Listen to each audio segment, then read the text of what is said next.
Bihar, it was indeed a watershed moment for ECI. It proved to be a kind of litmus test. We have been going under litmus tests before, but this was quite different.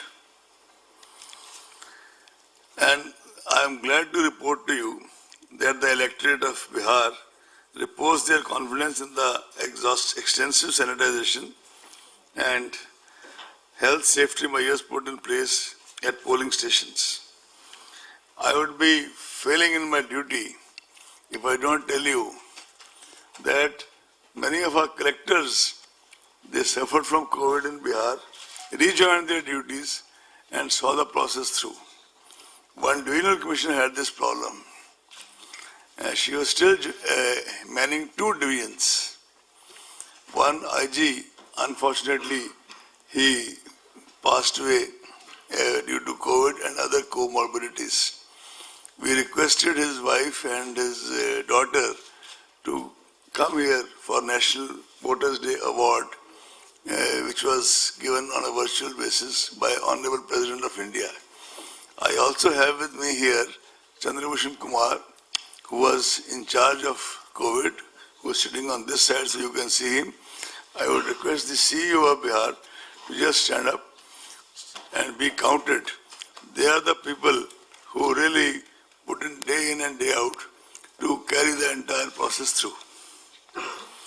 In fact, you will be glad to know, and you must be already aware, that voter turnout in assembly elections in Bihar 2020, 57.34%, exceeded both the previous assembly election of 2015 as well as Lok Sabha elections 2019.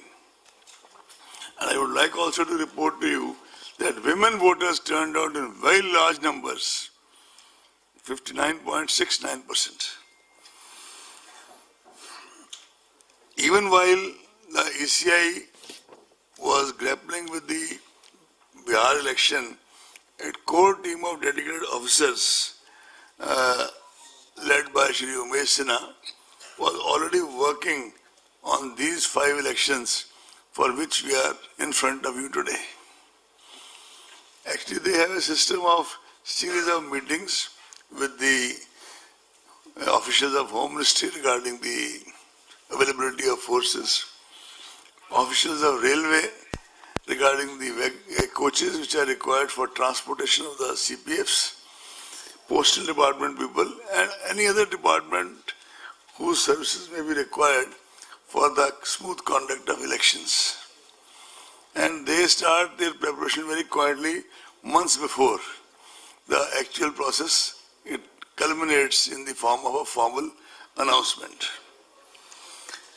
Even otherwise, as a part of the background, besides the background meetings, Shri Umesh Sinha, Secretary General, personally visited Tamil Nadu and Puducherry in January. Shri Dharmendra Sharma, Senior DEC, visited Assam in January and February.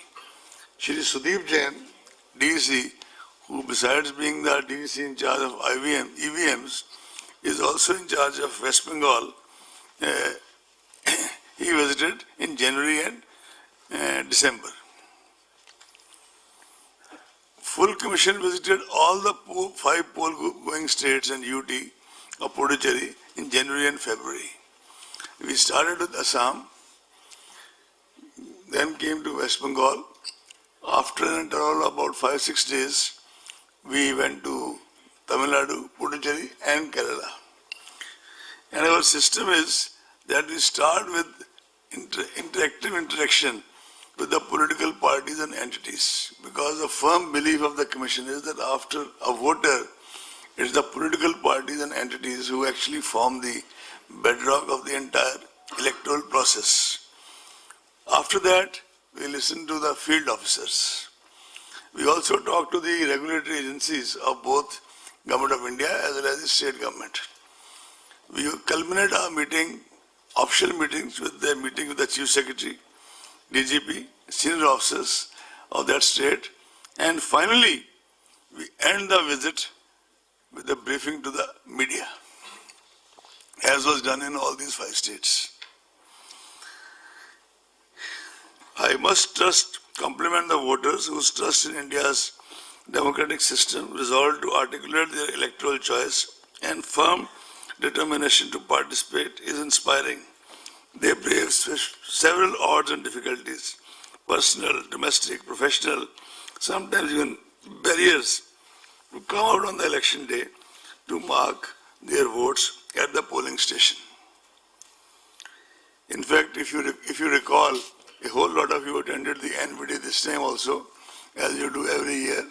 We have prepared an entire collage around the common man of R.K. Lakshman to kind of explain and convey the ECI's ethos of how we perceive the elections. The terms of Assam is up to 31st May 2021. Number of assembly seats is 126. Please tell me if you don't catch me, I'll speak again. Term of Assam is 31st May 2021. Number of assembly seats is 126. Reserved seats SC 8, ST 16. Term of Tamil Nadu is 24th May 2021. Number of assembly seats 234. Reserved seats SC 44, ST 2. West Bengal, term of assembly is up to 30th May 2021. Number of assembly seats is 294.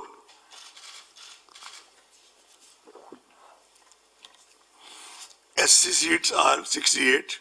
ST seats are 16. Kerala, the term is up to 1st June. Number of assembly seats is 140. Reserved seats are 14 and for SC and 2 for ST.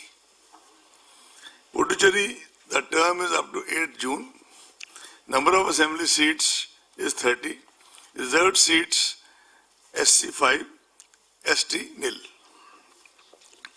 A total of 824 assembly constituencies shall be going for polls during these elections. 18.68 crore electors will cast vote at 2.7 lakh polling stations in these states and UT of Puducherry.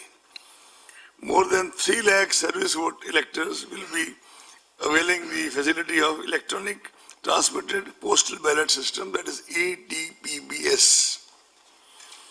The special summary revision was held with respect to 1/1/21 as the qualifying date and the electoral roll published in January 2021 itself. Because we have reduced due to COVID, we used to have a polling station with maximum 1,500. Now we have made the qualifying thing to be 1,000. We have also ensured that all polling stations are on the ground floor. That is completely non-negotiable. So Assam, the polling stations in 2016 were 24,890. 2021, 33,530. Percentage increase in polling stations, 34.71. Tamil Nadu, we had 66,007 polling stations.